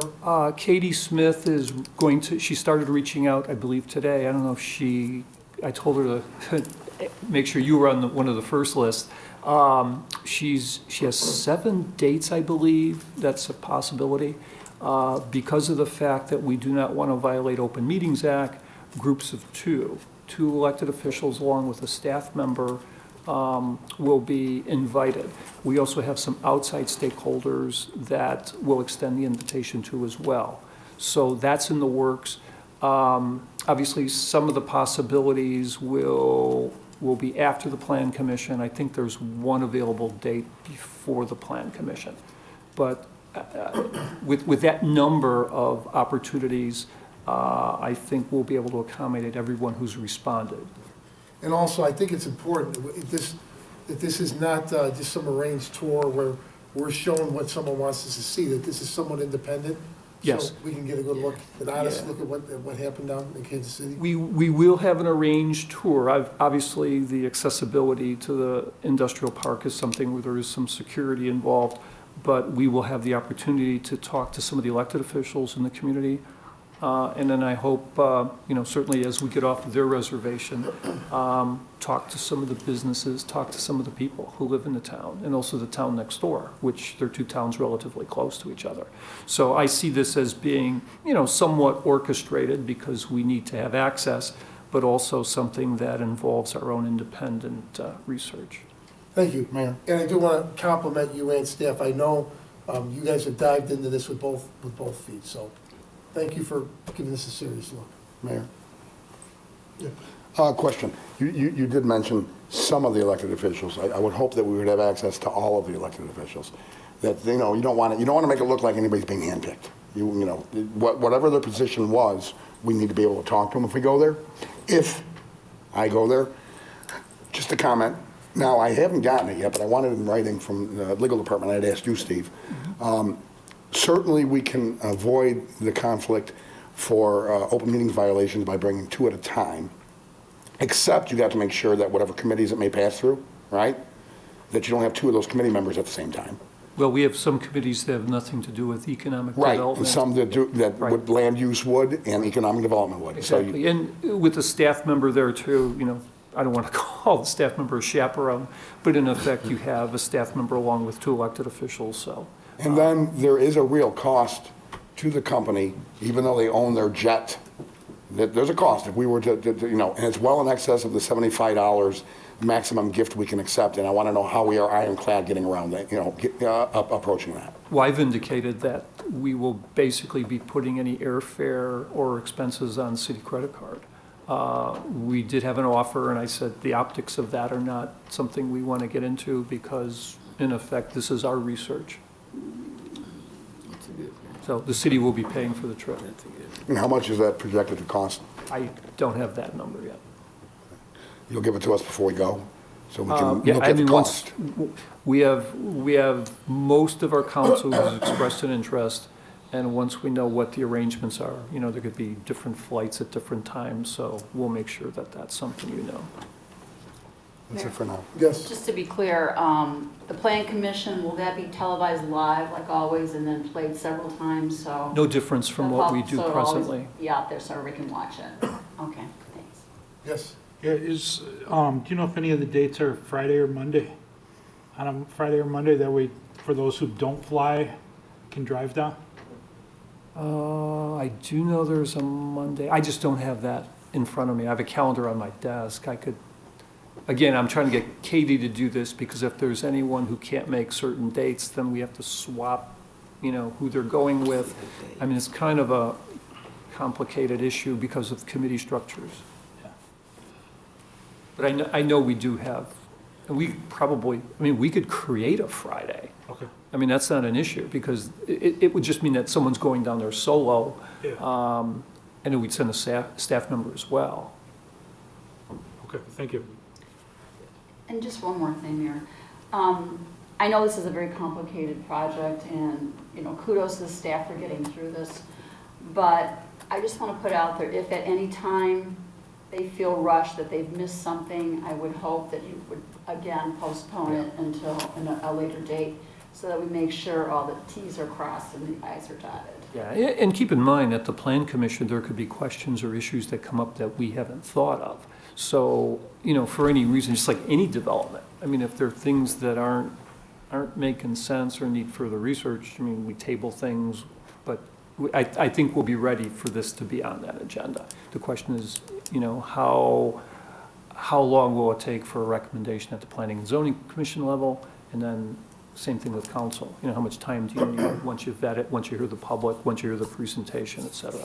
So we're never hesitant about, you know, recommending things get put on hold, and certainly the council isn't either from past history. We already did.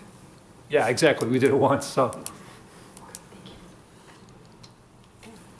Next is new business, not for final action or recommendation. I have nothing. 2 quick items. Allison, if I could ask you a question? You know, I missed this and is one of the many line items, but also to my analysis of the budget caused me to vote no, so it was kind of a moot point. But I understand that we've created a new position in the budget in your department, which is adding a 4th or 5th level of management over a 6 or 7 member crew in the field. Wouldn't it be wiser to use that money to actually put somebody in the pit repairing the sewers? So the position that has been added in the budget was a collection system superintendent. So currently, we are outsourcing management of operational needs in the sewer department to consultants. So bringing this additional person in on the management team, they would be overseeing that work in lieu of having to pay a consultant. So there would be a cost savings to the city. What is the collections? That would be in the billing department, correct? Collection system refers to the sanitary sewer system. Right. So we have root control, we have sewer televising, we have sewer cleaning. We need to develop a grease program. So we have requirements in our permits to do something called CMOM, and CMOM is basically required by the IEPA to maintain the sewer system so that we can minimize the occurrence of sewer backups. So we're currently not fulfilling all of the requirements that we need to for that, and that this person could implement those programs that are needed.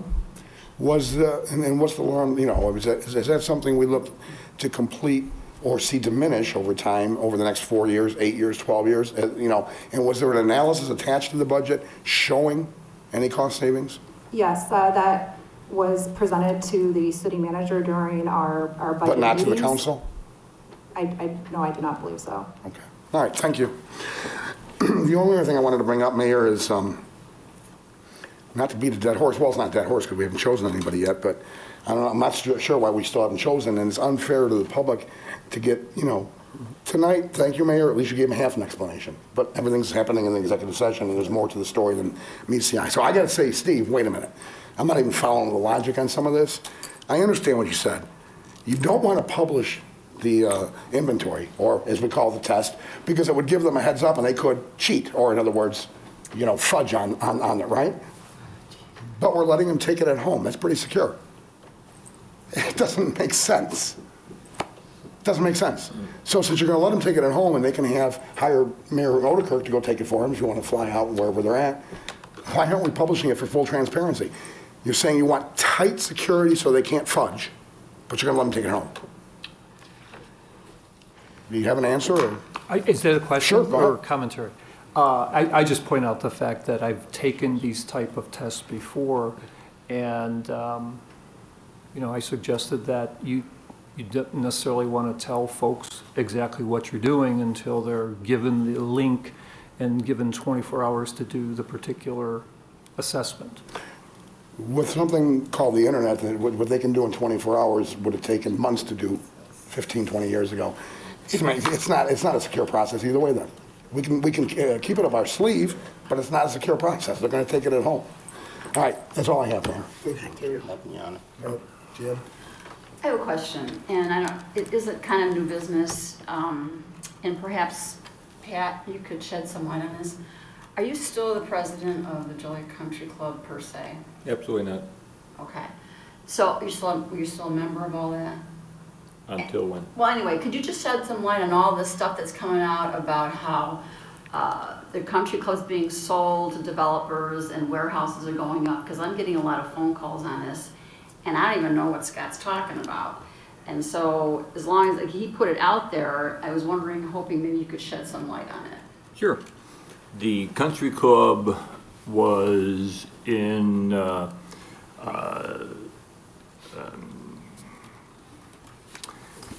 Harris Bank said that we were not in compliance with our loan approximately 8 years ago.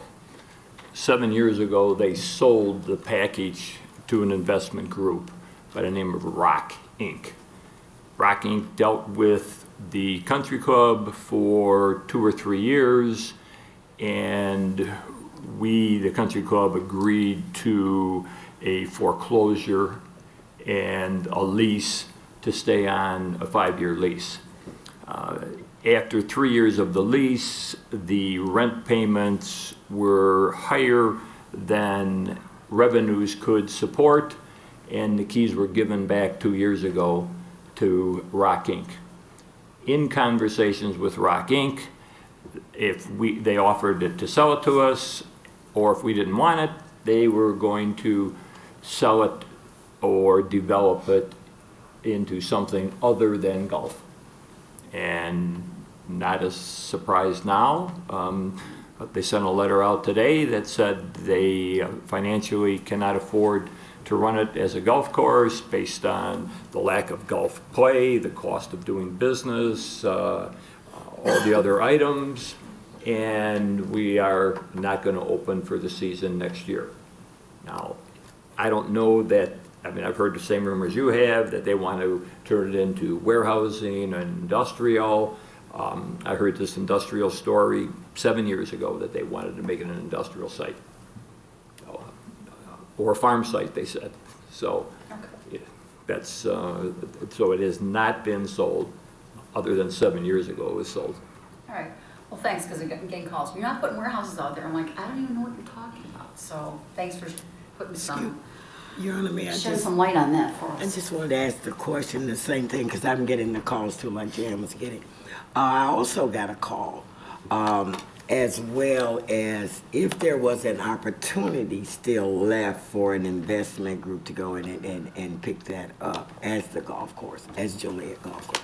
Is that an opportunity, or is it too far down the road, or to approach? My golf now, it's not too far down the road, because obviously nothing in the way of the irrigation system being turned on, cutting the grass and moving in that respect is there.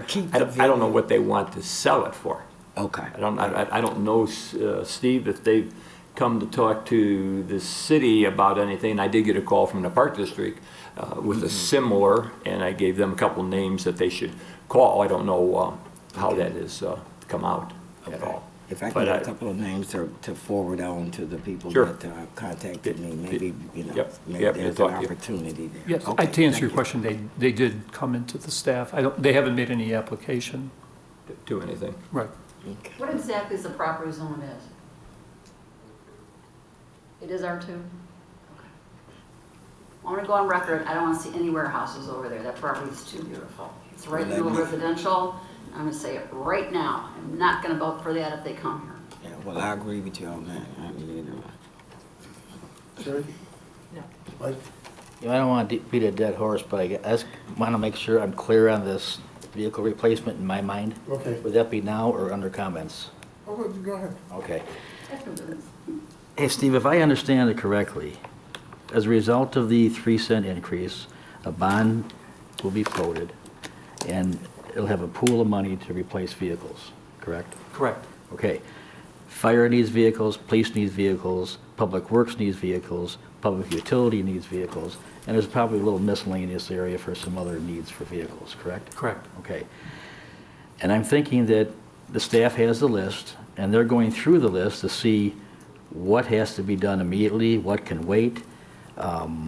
You know, is it, you know, is there an ambulance that's going to go down, and which is much more expensive than a dump truck, okay? So, you know, the vehicles who need the most replacement initially will probably get replaced earliest, okay? And then not necessarily the same amount of dollars are not going to be split between departments. It's going to be the greatest need. And when you get the greatest need together, you will bring that list to the Public Service Committee, which will eventually flow through to the full council.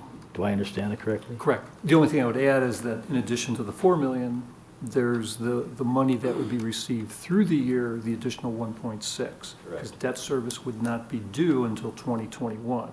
So we have the full amount of the 3-cent gas tax plus the full amount of the bond issue. Okay, thank you. Mike, something? Yeah. Thank you. Mike, I know you said vehicles, but you mean vehicles / equipment? I mean, it's all one Yeah, pool, yeah, okay. right, yeah. What equipment? Whatever, I guess, plows or? I mean, things like backhoes and equipment that's used in the field is also included in that list. Well, Mayor, if I might comment then, because Are you it's a done, good Mike? point you brought up, Mike, thank you. Yeah, just to be clear, we didn't have to do, I mean, I know it's kind of dressing up the 3-cent hike. We could have continued doing the way we wanted, and if we really felt a need to create a bond, I made the proposal that would have supported a minimum of $16 million bond over 20 years by defunding things that we aren't required to fund. So the gas tax is either paying for vehicles or it's paying for such things as Rialto, the prison, and you know, we're taxing people to pay for discretionary spending. There was a way out of this without raising taxes, and that can never be lost historically. Well, I think what should be, we should all be mindful of is if we meet the goals that we're setting for ourselves, there's no reason why that tax can't be rolled back, which is why I'm looking for some hard numbers to be presented to the city council. We're the ones that make that decision, not staff members. So I think all of us in the council should be mindful going forward.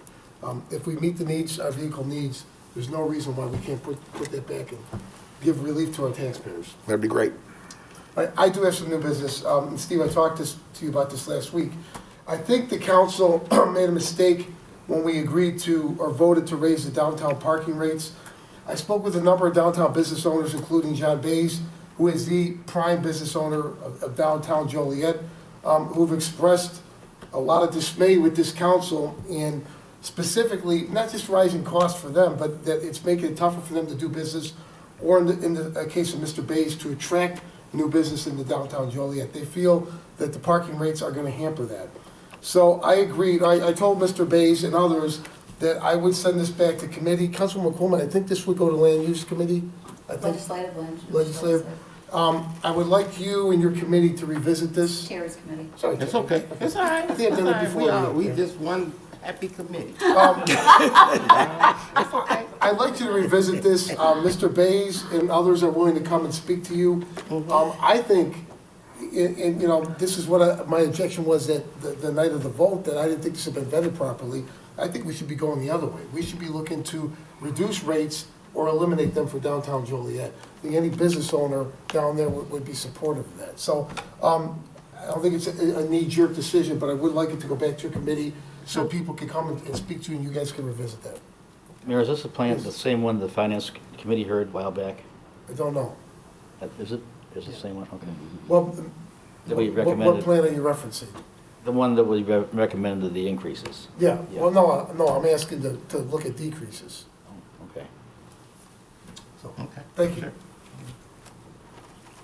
Public comments? Is there anyone that would like to speak under public comments this evening?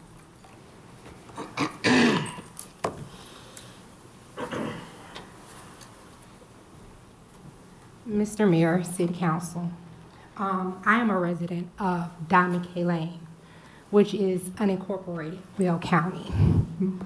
My parents' backyard butts up to the Joliet Country Club, well, now known as the Joliet Golf Course. And yes, we did read the article in the Joliet Patch that stated that they were interested in developing that land. I know that we aren't part of the city, but we do live in that area. We already have Center Point, where Chicago Street is bombarded with trucks and traffic. We can't even go that way as far as residents. Now you're talking about putting a Lowe's truck stop right there on Briggs Street, another way that we can go. It's already trucks. It's been multiple accidents already by Spencer Road and Briggs Street, 2 within the past 2 weeks. I live that way. Now I have to turn down Burger to go to Route Avenue to get out on Briggs Street, which I'm getting bombarded by trucks because of this new warehouse that's down on Laraway Road. Now they're talking about possibly developing that land right in the middle of a residential area, and I have to thank you for actually bringing that up to Congresswoman Jan, for actually thinking about the residents and not so much what would benefit maybe the city of Joliet, but would benefit the people that live around there. Yeah, we are not part of the city of Joliet, but we actually have families. You actually have big nursing homes that's over there. And Briggs Street is actually the only route to Silver Cross Hospital that a lot of these people have.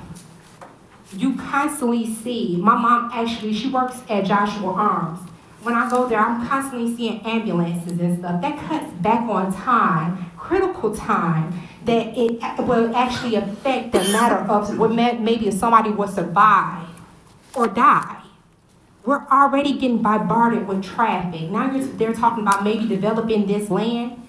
All I'm asking is think of the residents. We live there, and this is our community.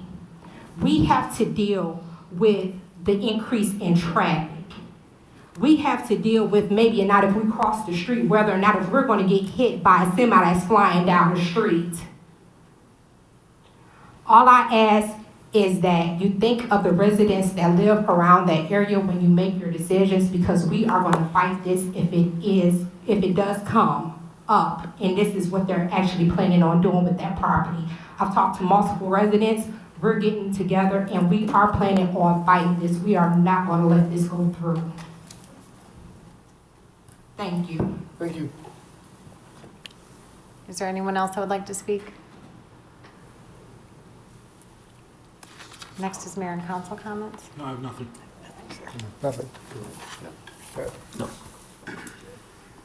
Well, Pat, I thought you were going to take this one.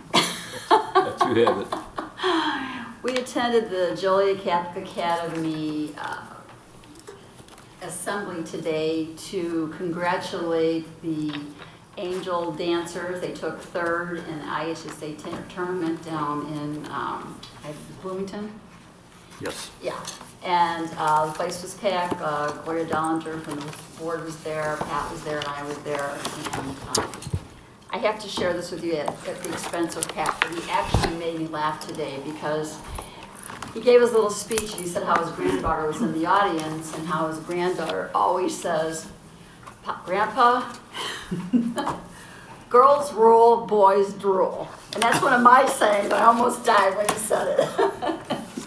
So, of course, they got a great big applause from the ladies, but they wanted to just show that the guys don't always win all the tournaments, the girls do as well. And just one more thing, this is National Heart Awareness Month.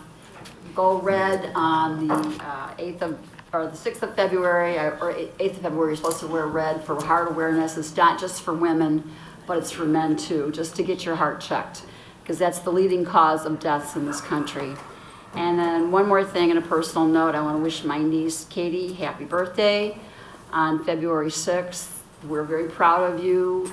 Joliet lost a good one. When she first got out of college 2 years ago, she applied for a job here and couldn't get one. Got a job in Schaumburg, and after her first year of teaching, they have now made her the head of the STEM classes up there. And so she teaches many classes all through the day. She still lives in Joliet, but wanted to teach here. But they didn't give her the opportunity, and she's just, her wings are spread, she's flying like an eagle. So congratulations, Katie, we love you, and happy birthday. Thanks for that. Sherry? I'll give you a little known factoid. since you did the Kiwanis, I was a member of the very first St. Francis dance team before it became. All right. We created it, so there you go. So that's your factoid for the night. That's it. I just want to thank the old timers. They had a great banquet last Thursday supporting youth baseball and softball. Mike and Pat, I know you're part of the committee. Don Cooper was a speaker there, and he was showing a lot of hope for us Sox fans for this year. So, but good job, old timers. That's all I have. Mayor, one more thing. Yes. And I'm not going to take credit for it. Can't believe all 9 of us missed it. What is this month? Valentine's. Black History Month. Oh, Black. Black History Month. So let's make it, yes, it is. Shame on all of us for forgetting that, and somebody texted me it. And so let's just remind people it's Black History Month, and let's. That text is going to get forwarded. Absolutely. Shame on we us, should all buddy. celebrate and enjoy the history that our African-American brothers and sisters have brought to this country over the last, since its founding. Is there a motion to go into closed session to discuss personnel, collective bargaining, land acquisition or conveyance, pending or threatened litigation, evidence or testimony, after which the meeting will be adjourned? So moved. Krista, who called for the closed session? There are 2 items on. Yeah, I've got some stuff. Okay. This motion, is there a second? Second. And motion and seconded to go into closed session.